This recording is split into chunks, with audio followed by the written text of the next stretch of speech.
On May 14, 2026, the President of the United States arrived in Beijing. The cameras captured the familiar images the world always sees during moments like this: handshakes, smiles, military ceremonies, flags waving in perfect synchronization.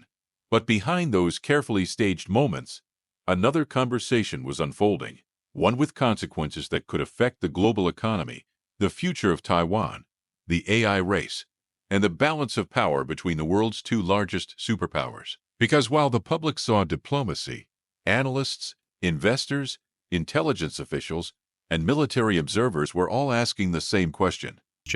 Why now? Why now? Why did this meeting happen at one of the most fragile moments in modern U.S.-China relations? And what exactly was discussed behind those closed doors in Beijing? Officially, the White House described the visit as an effort to stabilize relations between Washington and Beijing. A simple phrase, but behind that phrase sits a much bigger reality. Because right now, the relationship between the United States and China is under enormous pressure. The trade war never fully disappeared. The battle over artificial intelligence is accelerating. Taiwan remains one of the most dangerous geopolitical flashpoints on Earth, and both countries are quietly preparing for a future where economic competition may shape global power more than military force. That's why this visit immediately triggered worldwide attention. Not because of the ceremony, but because of the timing. Just weeks before the summit, new concerns were emerging about China's slowing economy. Foreign investment had weakened, manufacturing pressure was growing, consumer confidence inside China remained fragile, and youth unemployment continued to worry Chinese officials. At the same time, the United States was facing its own economic stress. Americans were still dealing with high living costs. Supply chains remained vulnerable, and major industries from electronics to pharmaceuticals were still deeply connected to Chinese manufacturing. In other words, despite years of political confrontation, the two economies remained tied together in ways neither side could easily escape. And that reality may explain why this meeting mattered so much. Because behind the public rivalry, both governments understand how dangerous a complete economic breakdown between them could become. Now here's where the story gets more complicated. According to reports surrounding the summit, the discussions were not limited to trade alone. The talks reportedly included advanced AI technology, semiconductor restrictions, energy cooperation, rare earth minerals, agriculture, and regional security concerns. That matters because these are not ordinary industries anymore. Artificial intelligence is rapidly becoming a strategic weapon. Semiconductors are now treated like geopolitical assets, and rare earth minerals, many of which China heavily controls, are essential for everything from electric vehicles to advanced military systems. This is no longer just economic competition. It's a struggle over who controls the infrastructure of the future.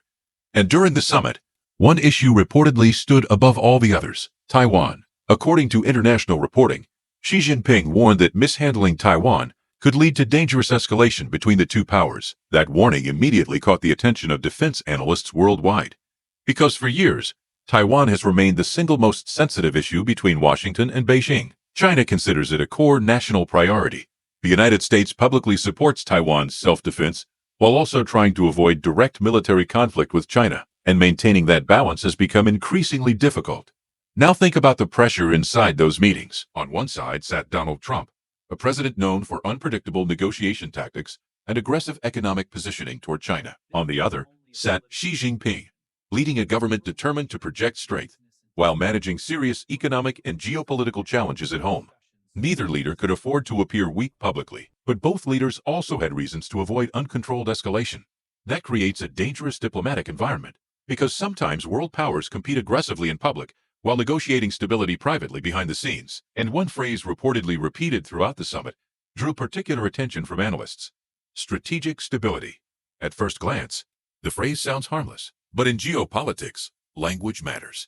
To many observers, it suggested both governments may be searching for ways to reduce the risk of economic or military confrontation, at least temporarily.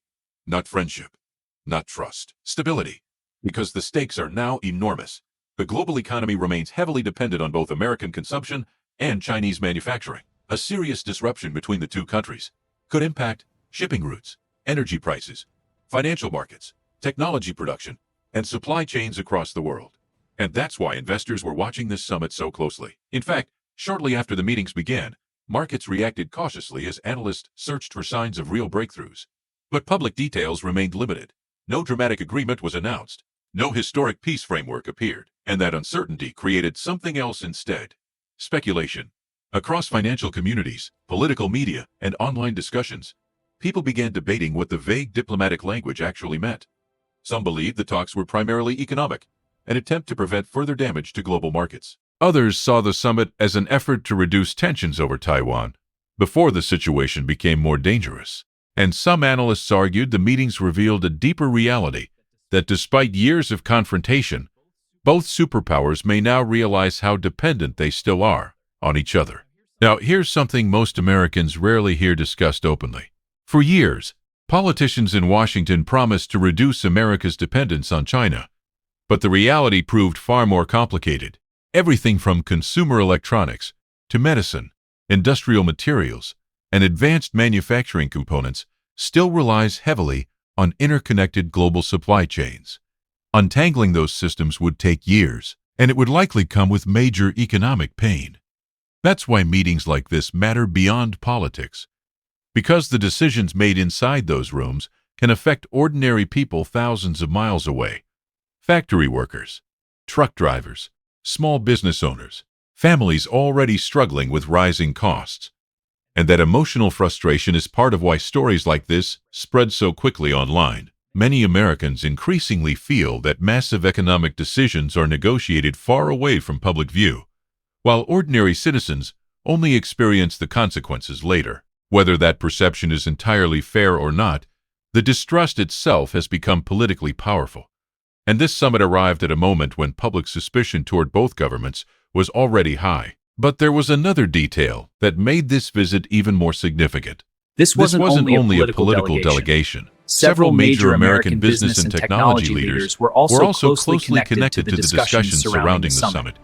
Because the real competition between the United States and China is no longer just about military power. It's about technology, artificial intelligence, microchips, energy infrastructure, telecommunications. The next decade may be shaped by whichever country controls those systems first, and both governments know it. That's why every diplomatic signal matters now. Every statement, every meaning, every carefully chosen word, even silence can send a message. And during this visit, analysts noticed something important. The tone coming from both sides was unusually cautious. Less confrontation, more emphasis on stability, more focus on economic cooperation.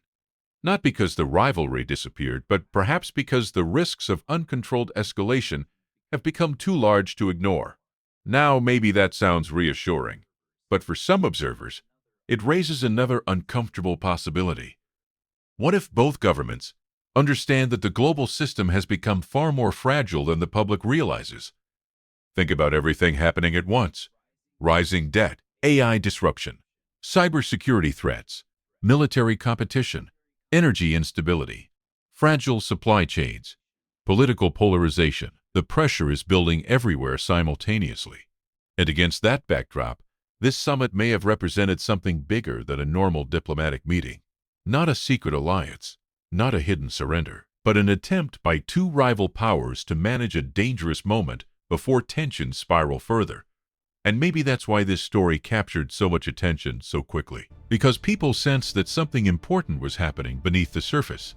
Not necessarily a hidden deal, but a recognition that the relationship between the United States and China is entering a new phase. One where competition and cooperation may happen at the same time. One where both countries publicly challenge each other, while privately trying to prevent the entire system from becoming unstable. And if that's true, then the images from Beijing suddenly look different. Not symbols of friendship, not symbols of trust, symbols of two superpowers trying to navigate a world becoming more unpredictable by the month. The truth is, the public still doesn't know every detail of what was discussed inside those rooms, and analysts will likely spend months trying to interpret what this summit truly achieved. But one thing is already clear. When the leaders of the world's two largest powers suddenly begin talking about strategic stability during a period of rising global tension, the world pays attention. Because history has shown something again and again. Sometimes the moments that quietly reshape the future don't begin with explosions or headlines. Sometimes, they begin with a handshake,